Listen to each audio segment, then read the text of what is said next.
I'm in bed editing a video the other night, and I decided to throw on a movie in the background. I find what I assume to be a direct follow-up to The Karate Kid that came about 10 years after the original. But after some brief Googling, I learned that this is in fact the fourth Karate Kid movie. Damn, I'm at Walmart, and they did the next Karate Kid dirty. They have the Karate Kid collection. It's got Karate Kid 2, 3, and then it has their reboot with Jaden Smith. No love for the next Karate Kid. But as far as sequels to dearly beloved movies go, it's pretty inoffensive. My name is Nate, and what the hell is that?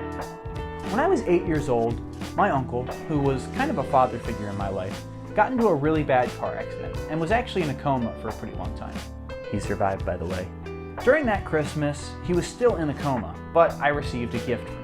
Now, I truly have no idea if he bought it before he got into the accident, or if another relative got it and slapped his name on it, but either way, I got a gift from my uncle.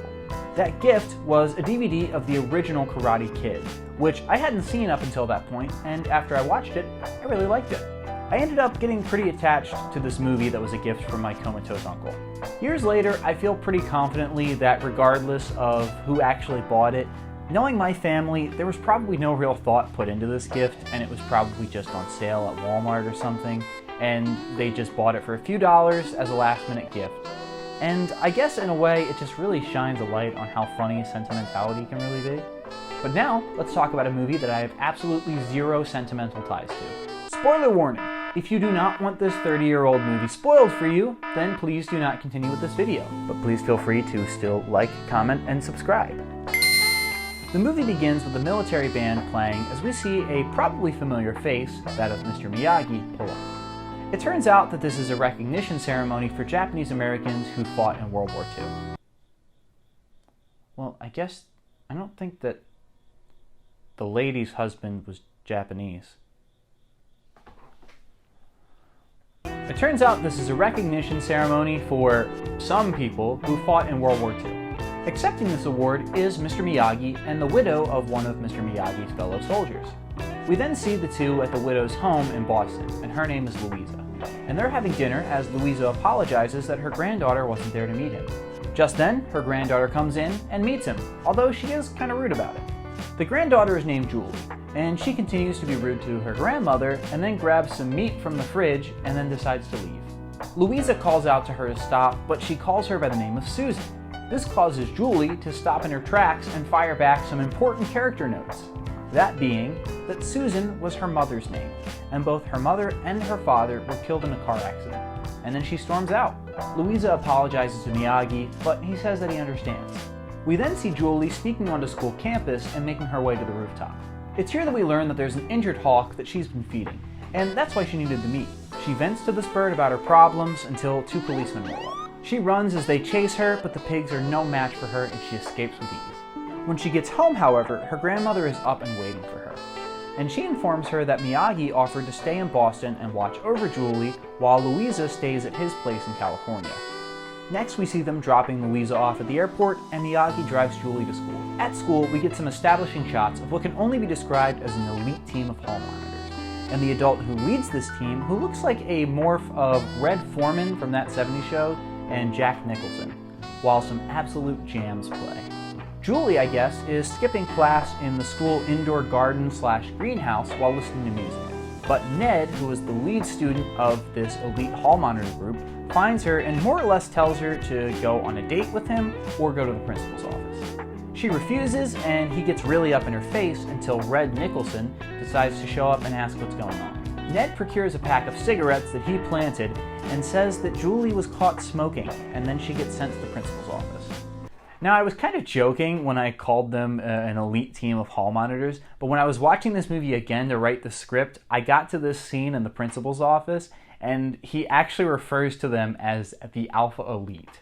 Red Nicholson basically bullies the principal into agreeing to kick her out of school, or at least suspend her if she gets in trouble again.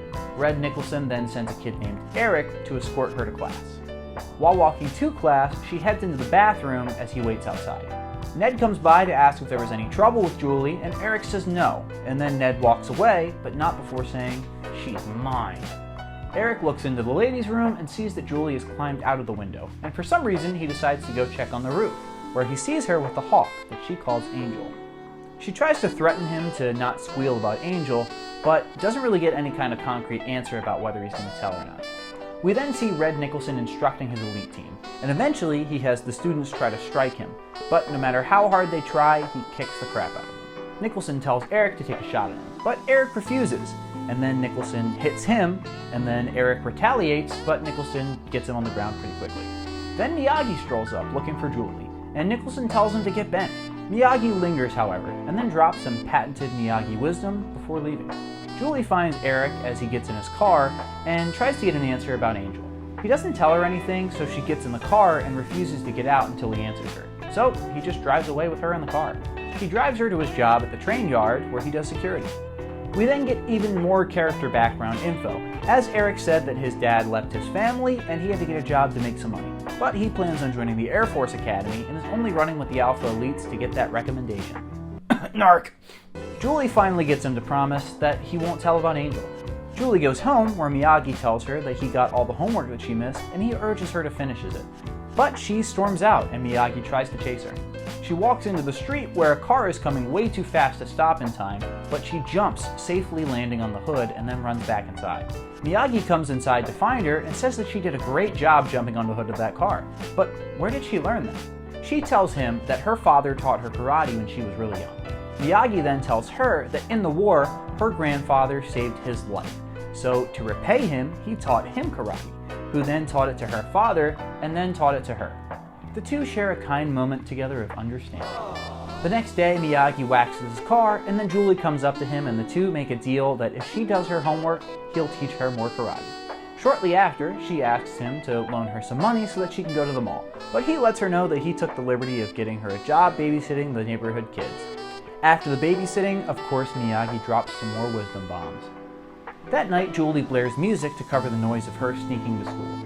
She gets to school, but is immediately caught by the Alpha Elites, and then a chase through the school ensues. We have a scene very akin to Hiding from the Raptors in Jurassic Park, and Julie hits the fire alarm and escapes. Right as she gets out of the school's gates, the fire department and police show up, including Red Nicholson. Miyagi picks her up and says that taking care of the hawk is a very good and noble thing, but she should have told him. We learn that she got suspended for 2 weeks, and Miyagi is using this as an opportunity to train Julie.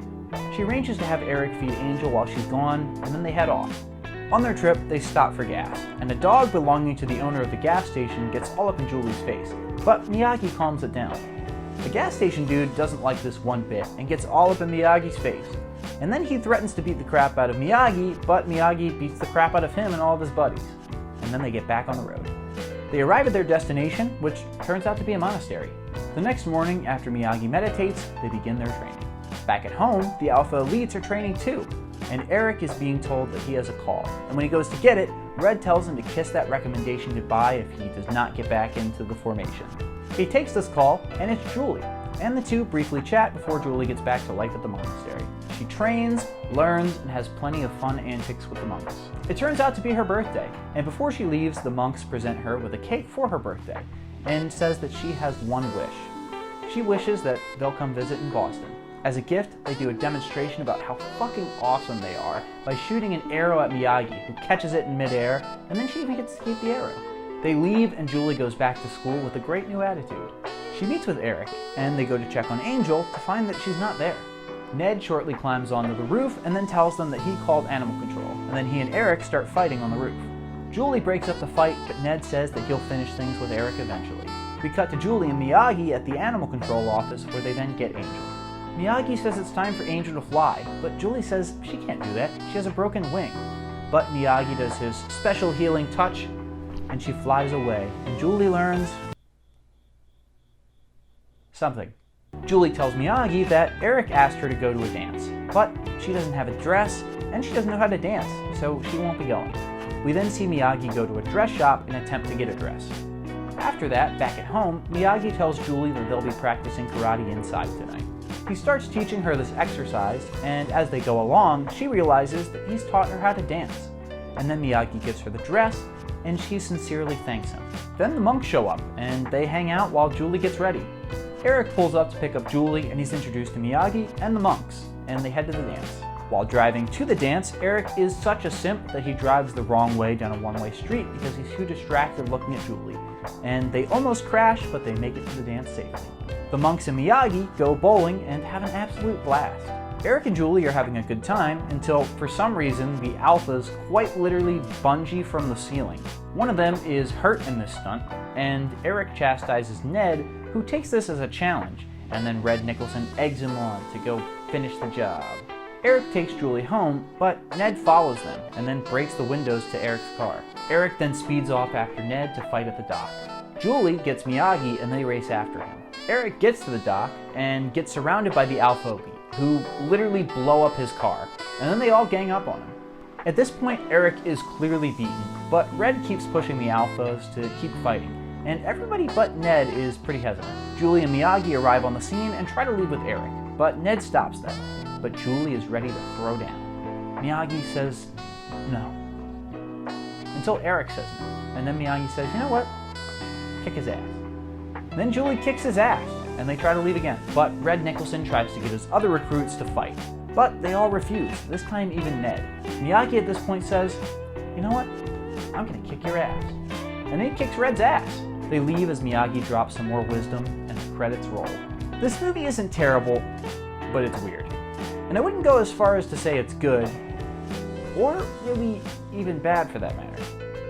It definitely relies heavily on the mystic and wise Oriental trope, but it's definitely not the most poorly aged media to come out of the 90s. Also, I'm clearly not a person who can speak about how offensive the portrayal of Asian characters is. Also, the fights are not very well choreographed, especially Miyagi's throwdown with Red Nicholson. Miyagi's movements are so half-hearted, and Red is just acting his little heart out. Also, why did the monks come to Boston? When I was taking notes for the script, it really hit me how surreal some of the moments are, like the bowling alley thing. It's just like, what am I watching? All that said though, if I saw this when I was 8, I'm sure I would have absolutely loved it. And I can totally see 8-year-old me absolutely falling in love with Julie. So if you want to watch a really confusing, but ultimately watchable sequel to a beloved movie, or you're 8, go ahead and watch The Next Karate Kid. Thank you for watching, and be sure to like, comment, and subscribe if you enjoyed, and comment what you want me to talk about next. Please be sure to also check out the bi-weekly podcast about movies that I do with my friend Mike, and consider donating to our Patreon. Bye!